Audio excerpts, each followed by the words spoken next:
Bonsoir à tous et soyez les bienvenus dans cette nouvelle édition du journal ce soir avec nous tout au long de ce journal. Pierre Bellucci, bonsoir Pierre. Bonsoir Amina, bonsoir à tous. L'actualité du jour est dense. Vous nous parlerez d'abord, Pierre, de l'actualité au niveau du port avec cette réunion qui s'est tenue cet après-midi au conseil départemental. On reviendra sur le reste des sujets qui ont marqué cette journée tout à l'heure avec vous Pierre. Mais d'abord, voici les titres de ce vendredi 9 juin. Hier, le conseil départemental a annoncé la dissolution de la délégation de services publics accordée à la société MCG en 2013. L'annonce a fait office de tremblement de terre, mais ne satisfait pas le collectif à l'origine de cette requête. En effet, ils attendent des garanties et ont donc décidé de poursuivre leur blocage. Explication. Vendredi dernier, le président du tribunal de grande instance avait promis aux avocats la livraison de badges permettant à ces derniers d'accéder librement au TGI. Une semaine plus tard, les avocats n'ont toujours pas reçu leur badge et ont donc entamé un mouvement de grève. Le point au cours de cette édition. La semaine dernière, nous vous parlions de la bouquinerie de Passamenti qui accueille des animations culturelles et artistiques. Pour clôturer la semaine, nous avons choisi de faire un focus sur un autre lieu qui s'est forgé une image d'opérateur culturel, la Maison des Livres. En ce moment, l'espace accueille l'exposition du peintre Bernard d'Artois. Coup de projecteur à la fin de votre journal. L'annonce a fait office de véritable séisme sur le département. Hier, en effet, le président du conseil départemental a annoncé la dissolution de la délégation de services publics accordée à la société MCG en 2013. C'est d'ailleurs ce que demandait le collectif à l'origine du blocage du port. Mais pour ce dernier, cette promesse doit être suivie d'actes concrets. Si en attendant le port reste bloqué, une nouvelle réunion a débuté à 14 h au sein du conseil départemental. Le point sur la situation dans ce sujet signé Abbas Alidi, Pierre Bellucci et Leslie Limnet. Les portes du port de Longoni étaient toujours bloquées ce matin. En effet, les annonces faites hier quant à la dissolution prochaine de la DSP ne satisfont pas le collectif. Tous souhaitent désormais que les engagements fassent l'objet d'actes concrets. Nous, aujourd'hui, malgré l'annonce de Fatima Soufou pour l'annulation de la DSP, en tout cas pour le lancement de la procédure de la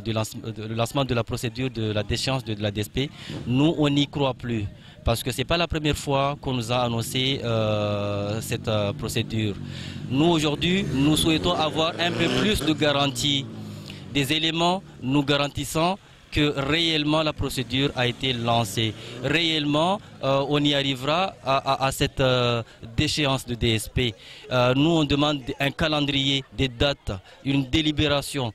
Calendrier, date, délibération, le collectif refuse de débloquer le port tant que le flou persiste quant à la procédure de déchéance.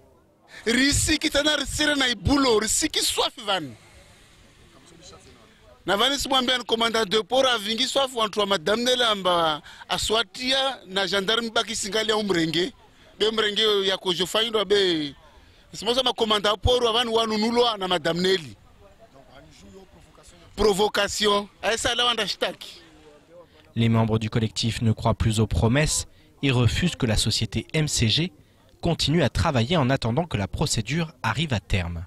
Wasirishwa feti ambaye mubulwa wayatsotoa dezahe za maduka maboleza alishe wasu watitiri ngame mana wishtoitsa hao atsa wasu watitiri lawe harmo e-commerce yode shto maureka wasu elewa amba madamneli waya asta wasi ma commerçant watitiri fe kastara udza atsa ikiamba wasirlishe rasukashie rasfatongo tsokoetsi akena maduka mabolia wasir lawe ranuno ha heno ikaitso passe wayeti maure wajo décider maore karibenze. Dès 14 h, le collectif avait à nouveau rendez-vous au sein du conseil départemental. Une seconde réunion pour tenter de trouver une issue face à cet énième blocage au port de Longoni. Et en début d'après-midi, la Smart, les commerçants, les ex-salariés de la CCI ou encore le président des transitaires avaient donc rendez-vous au conseil départemental pour une seconde réunion d'urgence. Après plusieurs heures de négociations, tous les acteurs se sont quittés afin de mieux se retrouver demain. En effet, la signature d'un accord faisant suite à un relevé de décision est prévue, comme nous l'explique Fatima Soufou. On écoute la première présidente, vice-présidente du conseil départemental en charge de l'infrastructure au micro de Pierre Bellucci. Très satisfaisante comme réunion. Nous avons d'abord une réunion ce matin avec les acteurs économiques du port, ce qui nous a amené à nous réunir cet après-midi à 14h30 avec l'ensemble des concernés, les syndicats salariés, les syndicats patronaux et les commerçants, les commerçantes. Et à l'issue de cette réunion, on a pu se mettre d'accord sur un relevé de décision qui, j'espère, sera validé demain. Alors, les choses semblent beaucoup bouger, Pierre, depuis la dernière fois. On sait avec cette réunion que des choses sont prévues, des choses plus ou moins concrètes. Effectivement, c'était vraiment la volonté du collectif d'avoir du concret, d'avoir pourquoi pas des écrits. Alors demain il y aura un écrit, il y aura un relevé de décision qui fera suite à cette deuxième réunion, une réunion qui a été longue une nouvelle fois, aux alentours de 14h30 ça a débuté, ça s'est terminé peu avant 18h, donc voilà, on a encore beaucoup discuté, et notamment de la suite, puisque si on dissout la DSP, qu'est-ce qu'on fait?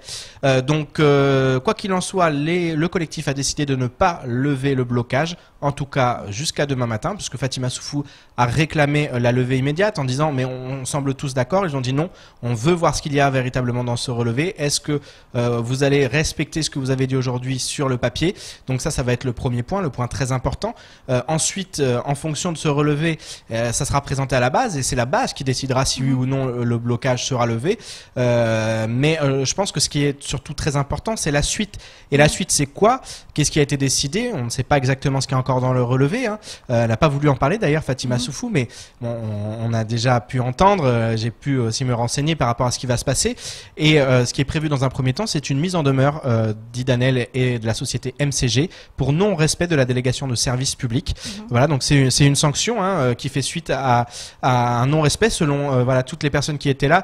Elle n'a pas respecté certains engagements, ceux du service public, ceux pour lesquels elle avait obtenu cette délégation de service public.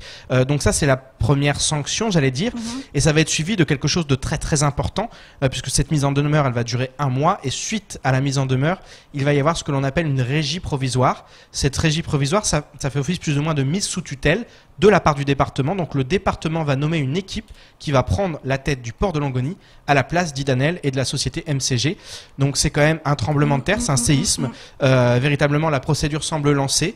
Voilà, il faut attendre encore demain matin, et puis c'est aussi tout l'objectif, vraiment cette réunion aujourd'hui, il n'y avait pas, MCG n'y avait pas, Idanel. Le délégataire n'était pas invité, non, mais il faut pas se leurrer, Idanel, elle va pas en rester là. Donc s'il y a la moindre erreur de procédure, la procédure qui est en train d'être entamée, il y aura forcément des procès, il y aura forcément des attaques en justice de la part d'Idanel, parce que elle a investi beaucoup d'argent et elle ne se laissera pas faire. Je pense pas qu'aujourd'hui elle accepte que cette délégation de service public lui soit retirée.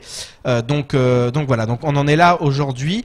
Pour ce qui est du port, il reste toujours bloqué, et ça c'est quand même le gros problème, notamment pour les entrepreneurs. On a vu la CPME hier qui montait au créneau. Donc voilà où est-ce qu'on en est, ce qu'on peut dire ce soir. Maintenant il faut attendre demain matin, ce week-end, et puis lundi aussi voir ce qu'il en est et la suite du feuilleton. Merci beaucoup Pierre pour toutes ces précisions.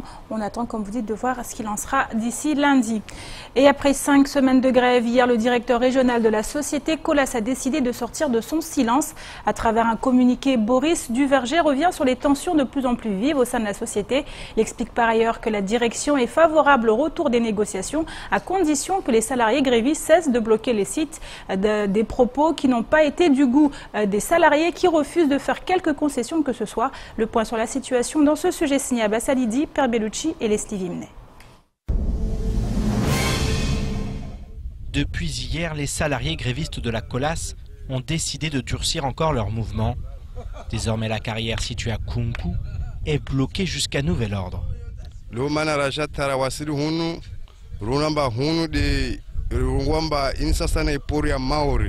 Ini de roho ya kolasi mlevano duka bole ifaida nyingi la wao rungwa leo lazima ripue hule maana hule wenye wasina na urona mori wasi wanadamu rufanya hazi na wao biwa sona tomba mori wasi zinyama leo rungwa basi sila swafi josike iroho ya kolasi ri tela kile. De son côté, la direction s'est fendue d'un communiqué pour dénoncer l'entrave d'une minorité de collaborateurs.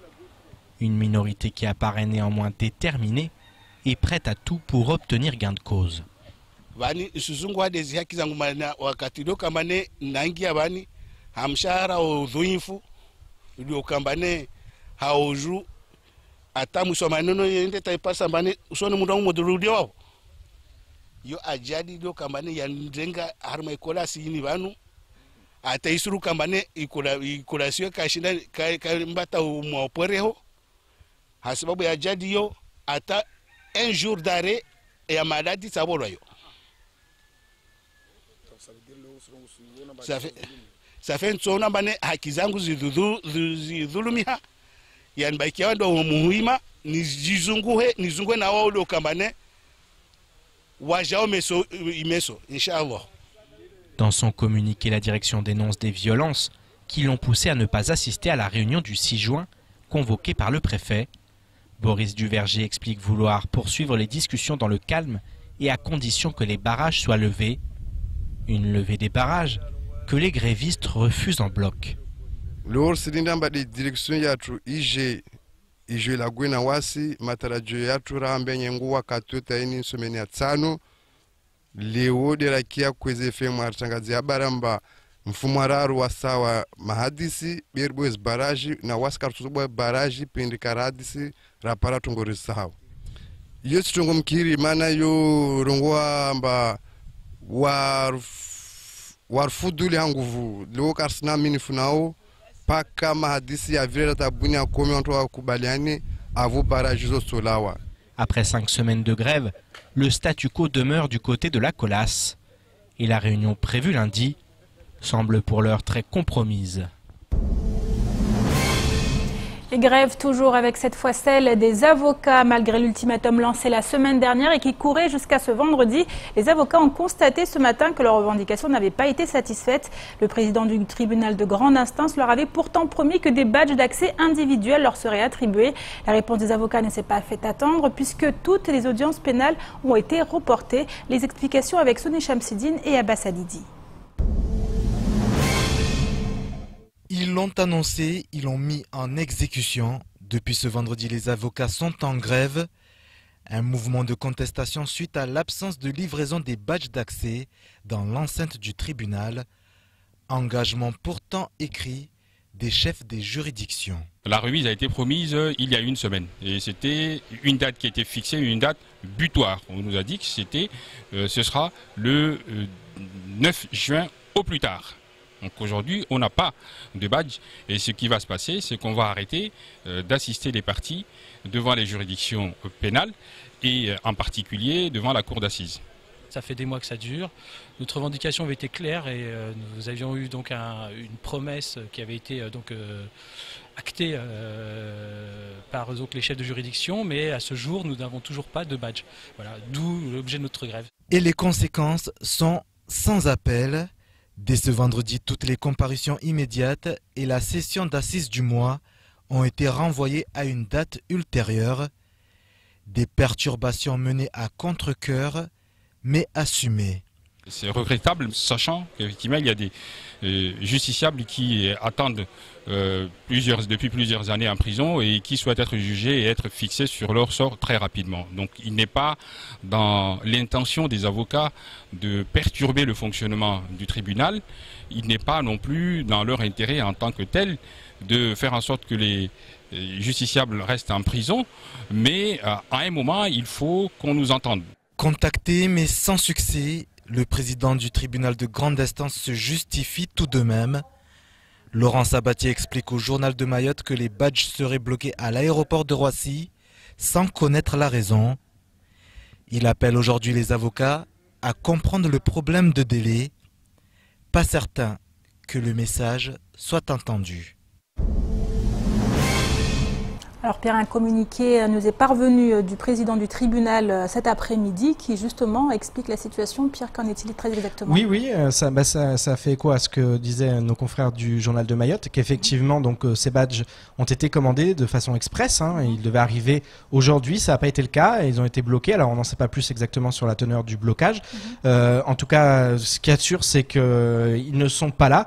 Et ils avaient annoncé, les avocats, un vendredi dernier, ils n'avaient pas fait grève. Le préavis devait prendre effet vendredi dernier, mais jeudi ils avaient eu une rencontre avec le président du tribunal qui s'était engagé et qui avait dit vendredi prochain les badges seront là, c'est une certitude, en tout cas bon, sauf contretemps, et c'est vrai qu'on n'imaginait pas de contretemps, et finalement il y a eu ce contretemps et donc ils avaient dit qu'ils feraient grève et sans préavis, puisqu'ils avaient déjà émis un préavis, et puis ils avaient dit que c'était un préavis illimité, donc ils n'avaient plus besoin de sommation, sans sommation quoi. Ils se sont mis en grève dès ce matin lorsqu'ils ont vu qu'il n'y avait pas les badges. Par ailleurs, le président du tribunal a expliqué qu'il y avait 10 badges qui ont été reprogrammés, 10 badges qui appartenaient à des agents et qui sont disponibles dès maintenant. D'ailleurs, il explique à la fin de ce communiqué que pour l'heure, tout le monde est au courant, mais aucun badge n'a été récupéré. Mais je pense que les avocats, ils veulent pas 10 badges, ils les veulent tous, et c'est pas suffisant. Donc le compte n'y est pas pour eux. Et du coup, effectivement, c'est un mouvement qui est quand même assez important. Pourquoi? Parce qu'il y a notamment une audience en cour d'assises ce lundi, et elle risque d'être boycottée par les avocats. Donc c'est une situation très très compliquée. Maintenant, ça fait des mois que ça dure, donc c'est pas nouveau ce problème. On se souvient qu'ils avaient déjà protesté il y a plusieurs mois. Ils ont les mêmes revendications, elles n'ont toujours pas été assouvies, donc forcément aujourd'hui. Un problème de moyens, des problèmes de moyens. Oui, des problèmes de moyens. Des problèmes de moyens, et puis des problèmes qui sont quand même assez improbables, puisque c'est vrai qu'ils ne peuvent pas entrer dans le tribunal de grande instance.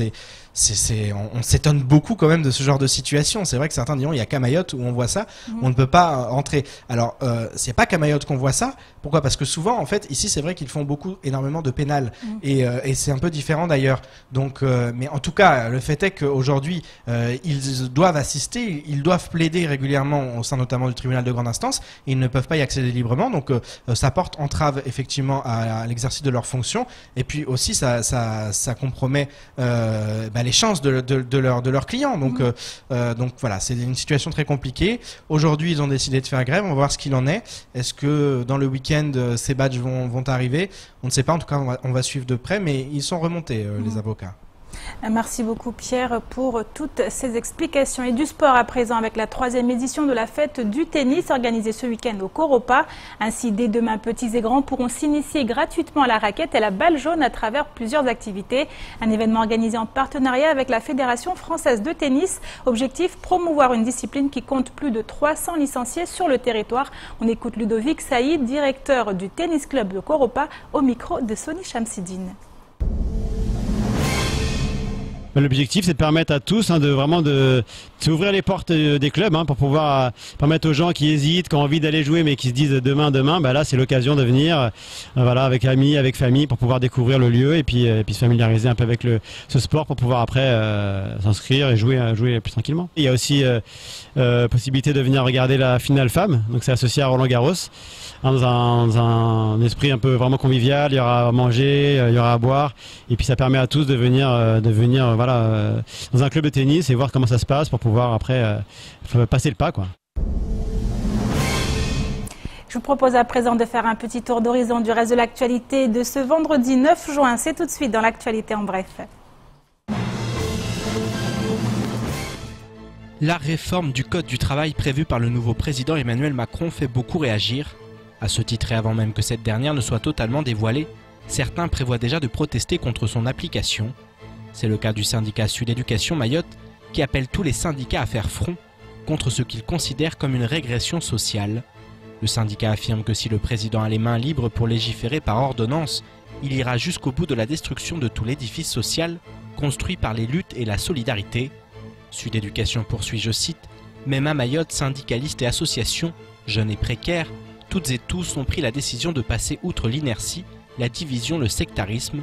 L'appel fondateur du Front social vise à continuer le combat contre la loi travail et la répression. En clair, cette loi risque fort de pousser des millions de Français dans la rue, et ce avant même d'être soumise. au Parlement.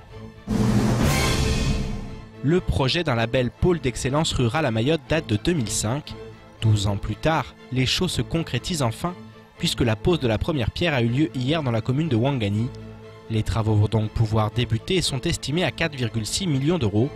Ce pôle d'excellence rurale a pour objectif d'impulser un dynamisme économique pourvoyeur d'emplois pour les plus de 200 producteurs de l'ilang-ilang et de la vanille réunis dans l'association Apapamaï. Le complexe sera composé de 3 zones et les 2 premières accueilleront 3 secteurs d'activité. Un pôle recherche d'une superficie de 130 m², un pôle économique qui s'étendra sur 290 m² et enfin un pôle écotourisme de 310 m². La 3e zone sera paysagère avec la réalisation d'un chemin de découverte du jardin et la plantation de nombreuses plantes à parfum, aromatiques ou médicinales. Un grand projet qui doit permettre aux producteurs locaux de développer une filière d'avenir. Depuis mardi, les agents de sûreté de la société d'exploitation de l'aéroport de Mayotte étaient en grève. En cause une procédure d'externalisation du personnel travaillant à l'aéroport de Mayotte. Les syndicats FO et CGT se plaignaient également d'entraves au droit syndical ou encore d'absence de dialogue social.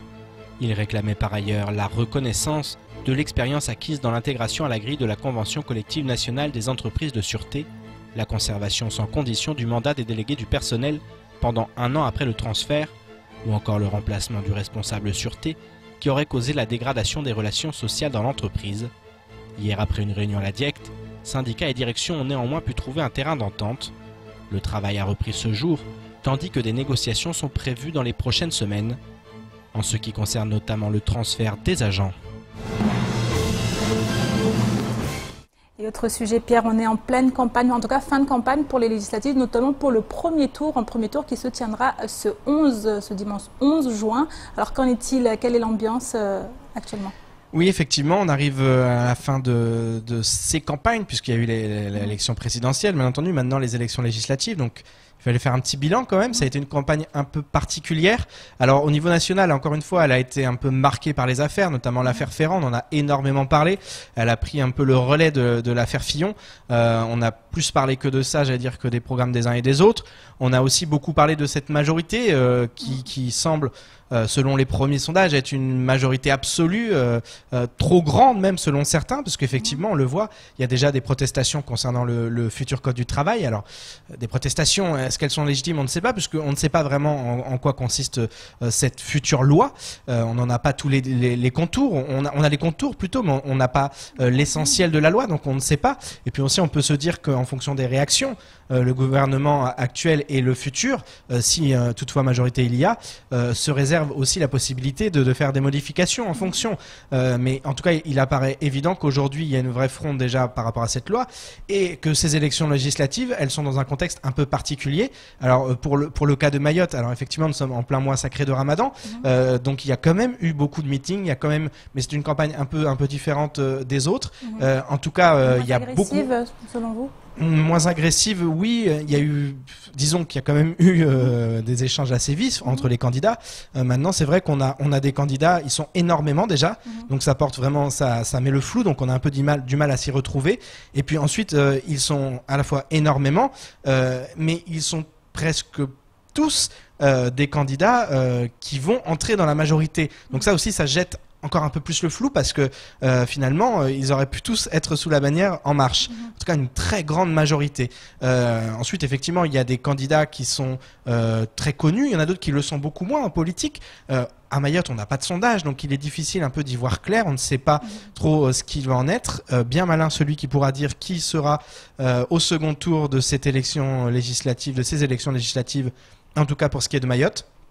Donc voilà, le bilan, écoutez, je pense qu'il faudra le tirer dimanche. On verra un peu qui aura réussi à sortir son épingle du jeu. Mais on le voit, en tout cas, là aussi où ça a été un contexte particulier, c'est qu'il y a des mouvements sociaux un peu partout aujourd'hui à Mayotte, et que ce soit au port, mais ailleurs aussi, notamment à la Colasse, il y a eu les élus ont été beaucoup pointés du doigt ces dernières semaines, et leur responsabilité dans bien des choses a été mise sur le devant de la scène. Donc c'est vrai qu'il y a aussi aussi une forte protestation. Il y en a beaucoup qui croient pas en ces élections. Et on va voir aussi le taux, ça va être important. On sait qu'il y a eu un taux très faible de participation lors des élections présidentielles.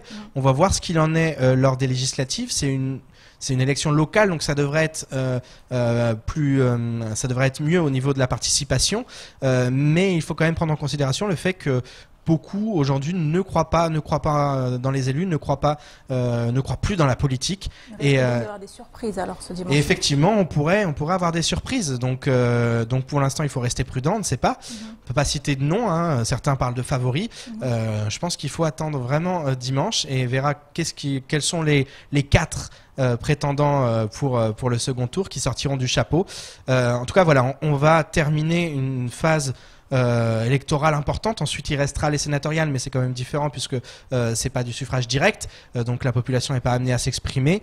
Voilà. Et ensuite, il va y avoir quand même beaucoup de choses qui vont découler puisque on va savoir si oui ou non il y a majorité. Et puis ensuite, il va y avoir beaucoup d'attentes sur les premières annonces par rapport à Mayotte. Quelle que soit la majorité, quel que soit le futur gouvernement, tout le monde a les yeux rivés aujourd'hui sur Paris, sur Emmanuel Macron et sur les premières annonces et la véritable politique qui va être menée lors des les 5 prochaines années sur le territoire. Merci beaucoup Pierre. Et à noter bien sûr que les candidats qui seront qualifiés à l'issue de ce premier tour seront sur notre plateau lors des matinales de la semaine prochaine. Et enfin, souvenez-vous, la semaine dernière, nous vous parlions de la bouquinerie de Passamenti qui accueille en son sein des animations culturelles et des expositions diverses et variées. Cette semaine, nous avons choisi de faire un focus sur un autre lieu qui s'est forgé une image d'opérateur culturel, la Maison des Livres. En ce moment, elle accueille l'exposition du peintre Bernard Dartois. Voici donc un coup de projecteur sur l'art du peintre Obweni, mais également sur le programme du mois de juin de la librairie. Dans ce reportage signé Adèle Laurent. C'est dans son atelier que nous avons retrouvé ce matin Bernard Dartois. Arrivé sur Mayotte en 1998, ce graphiste de formation s'est alors mis à peindre de manière professionnelle, fasciné par l'univers coloré de l'île au parfum.